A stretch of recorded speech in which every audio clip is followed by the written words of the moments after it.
Welcome to the Choose on Purpose podcast for women ready to stop living on autopilot and start choosing their lives with intention.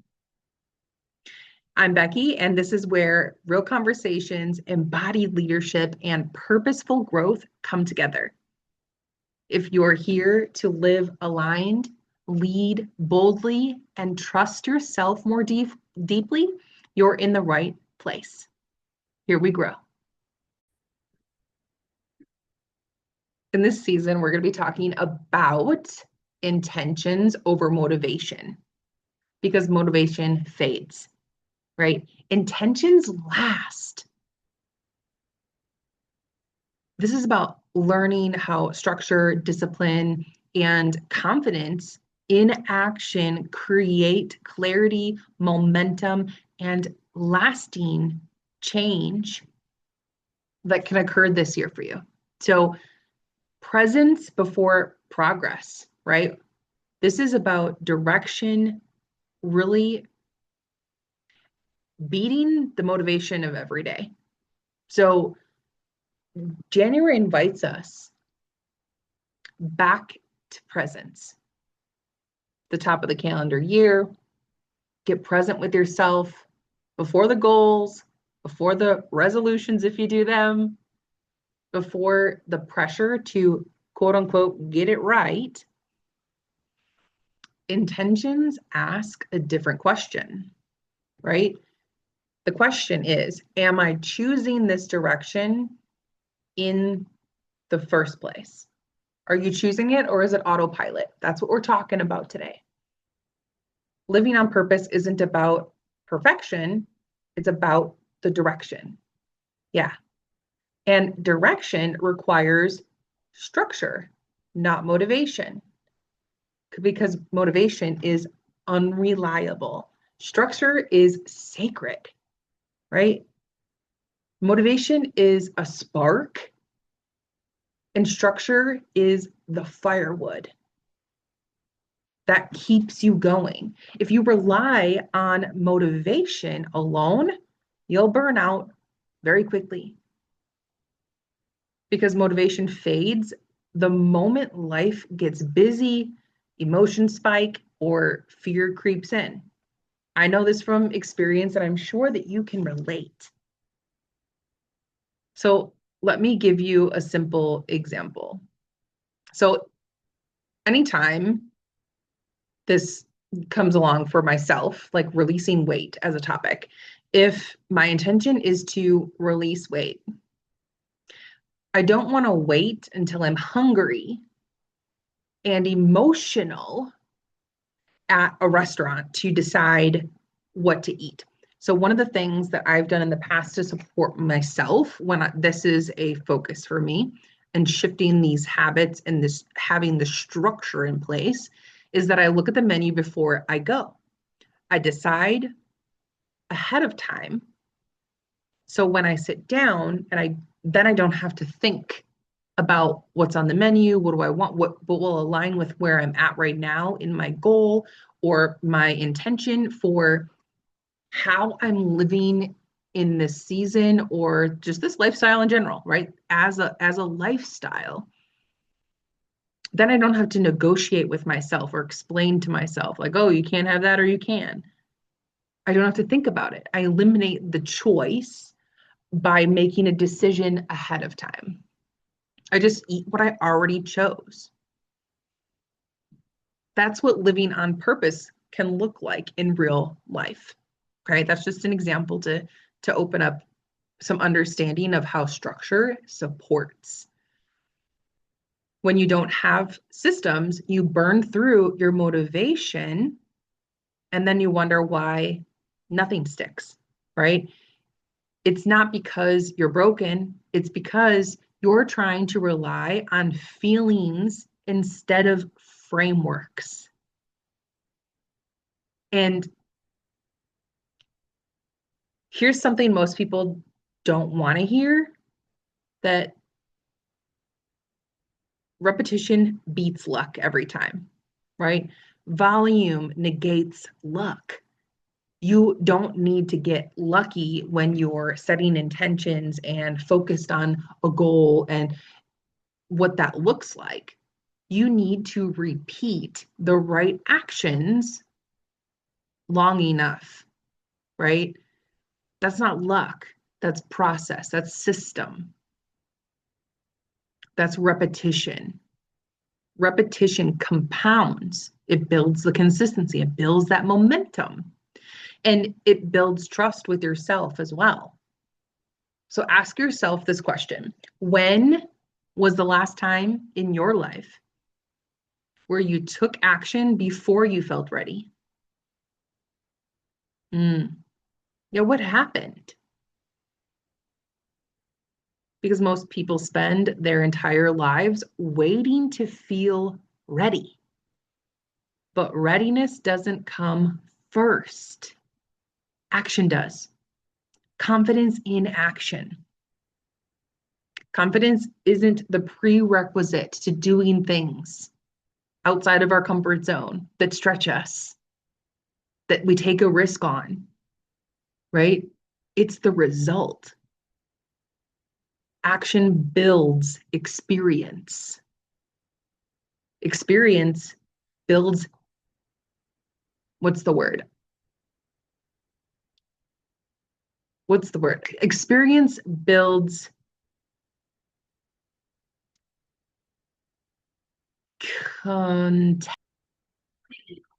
competency. That's it, competency, right? And competency, when we know that we can do the thing and it builds competency, that's a really challenging word. That's why I couldn't find it.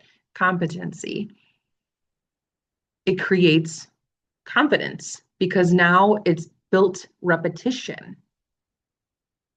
through action building the experience and experience, right? When we build the experience, that's helping us feel like we know how to do the thing. So it's not scary or as scary because it's more known and familiar. We built some competency about it that creates our confidence. So if you've never done something before, you will never feel ready, and that's okay. That's what I want you to remember. It's okay to not feel ready. When I feel insecure, uncertain about something, I don't move away from the thing that scares me. I lean into it, right? Fear usually means you don't know enough about it. And I talk a lot about fear as my friend and how it's a benefit when we really pay attention. And the only way I know more about something that is unfamiliar is to keep experience it, keep learning about it, keep trying it, right? Doing it more than try. Because do or do not, there is no try. Yoda, right? All right. So that doing creates the competency, and the competency creates the confidence. This is how we live on purpose, right? This is how we know. And our emotions are the number one reason we stop thinking clearly. So the emotional awareness changes everything. Stress and fear cloud judgment. So I've set a rule that I'm practicing for myself that I hope this is going to support someone right now. The rule is if I feel emotional, I don't make the decision. When emotions spike, errors spike also. That's what I've experienced. That's what I've recognized, and what I can say is true for me, that it's better if I'm not emotional when I make a decision. And you've been conditioned to believe suffering equals growth. We all have been on some society level. And prolonged suffering actually shuts down the learning. So high performers don't just require peak effort, they require peak recovery as well. So one of the ways that I've heard getting this support to ourselves, and actually one of the past guests recently, Michelle Von Ruden, actually said this as well. And I've heard about this 24-hour rule from mentors also. And so I want to repeat it again because it's been helping me when something goes wrong, right? Goes not my way. I get 24 hours to feel it, right? To process it, to learn from it, then move forward better because of it, not stuck inside of that feeling. Okay. So if it's emotional, I don't make a decision because emotions are the number one reason that we stop thinking clearly. That's why a lot of times when structure's in place, it's not about your feelings. You're following the plan. Forget the feeling, follow the plan. Okay. So if you want clarity around your intentions, look at two things: your calendar and your bank account. This is a hard-hitting truth for me that I've been paying more attention to and giving attention to, and to have this alignment check-in with myself about time and money and how they tell the truth. Okay. And for a lot of people like myself, there's fear around those two things, time and money. And our fear is honest, it's direct, right? It can't lie. It doesn't lie. So it's honest, it's direct. It tells the truth. So those two things, your calendar and your bank account. Look at that and see if you can tell very clearly where your intentions go, okay? And then circle one thing you're spending your time or money on that does not align with the life you say you want, right? Replace it with something that does, that it is in alignment, that does bring intention back in alignment as a checkpoint here. Okay. So do that for a week, then a month, then a year. That's how intention becomes your identity. It's now part of the system that supports you and your growth journey. That's something that I'm personally working on as well. So let's do it together. And I would love to hear from you if you're willing to take that on, if you're already doing it, when you do, how it works for you as well. Please share that with me. Another thing I wanted to highlight about intentions is, so in the work on purpose, the purpose action hours that we have in the community, we work on a 10, 40, and a 10-minute cycle. And the 40 minutes of the hour, we go and do our intention. We take the action around the intention we set for ourselves. And it's kind of like using Parkinson's law against yourself. This is something that I've been practicing doing more and more now, that structure supports because it gives a time frame. But work expands to fill the time available. So if I think something, could take 20 minutes, I'll give myself 10 minutes, right? If I think it'll take 2 hours, I give myself 1 hour. And what happens in this is that I get clearer. I focus on what actually matters. One, because I spoke life to it, the community heard it. And two, just I stop overthinking it. Oh yeah, what am I going to do? What part am I going to do first on my list that I have already? Where is my attention going to go first to move my intention forward? Pressure doesn't create stress, it creates clarity in this way. That's the Parkinson's law.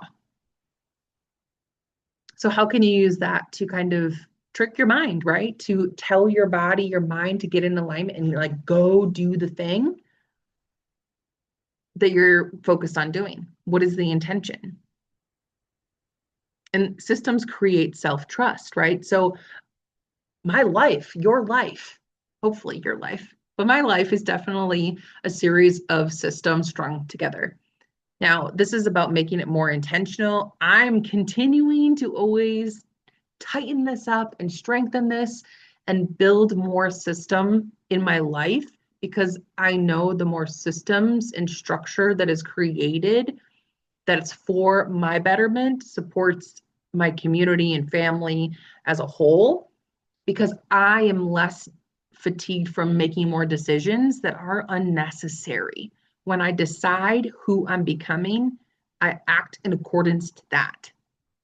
That's what we're doing here on this podcast. Anywhere you're with me, that is what we're doing. There's a system for movement, a system for my marriage, a system for business, a system for my health, right? I'm making sure that these systems, they string together my life. Because feelings are fleeting, my friend. But discipline, that creates long-term satisfaction. I didn't say it was sexy, but the feelings that we get from showing up for ourselves and building that that trust in ourselves, because we had structure, because we stuck to the plan, you start trusting yourself. And self-trust is everything, because you're taking yourself everywhere. Discipline doesn't just move you closer to your goals, it moves you closer to the person you want to be, right? And this whole 2026 for me is about embodiment. That is what we're doing with the Level Up Plan on Purpose planner and the experience and the group coaching that I have going right now. It is all about embodiment.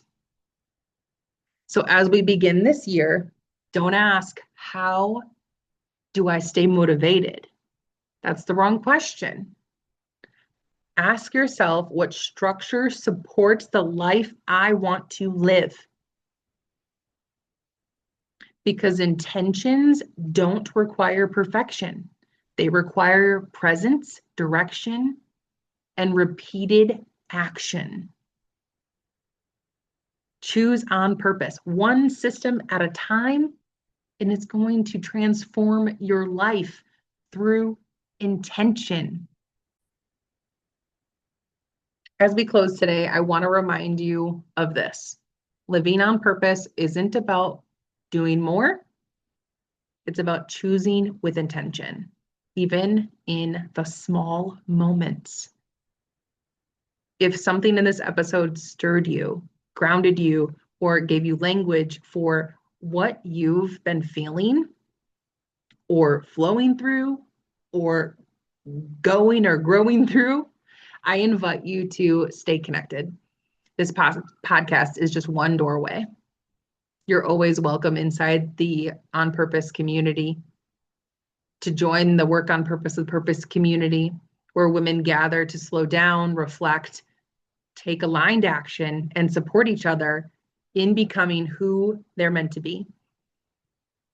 If a space for real conversations, intentional growth, and steady encouragement for your mind, body, and spirit is what you're looking for, we got you. And if you're the woman who feels called to share her voice, her evolution, and her vision in a deeper way, know that the Choose on Purpose space is also one where stories are honored, presence is valued, and becoming is celebrated here. Wherever you are today, trust this. You don't have to have it all figured out. You just have to keep choosing yourself one intentional step at a time. Thank you for being here. Thank you for listening. Thank you for choosing to live on purpose. I'll meet you in the next episode. Love yourself, live fearlessly, and do all things with purpose.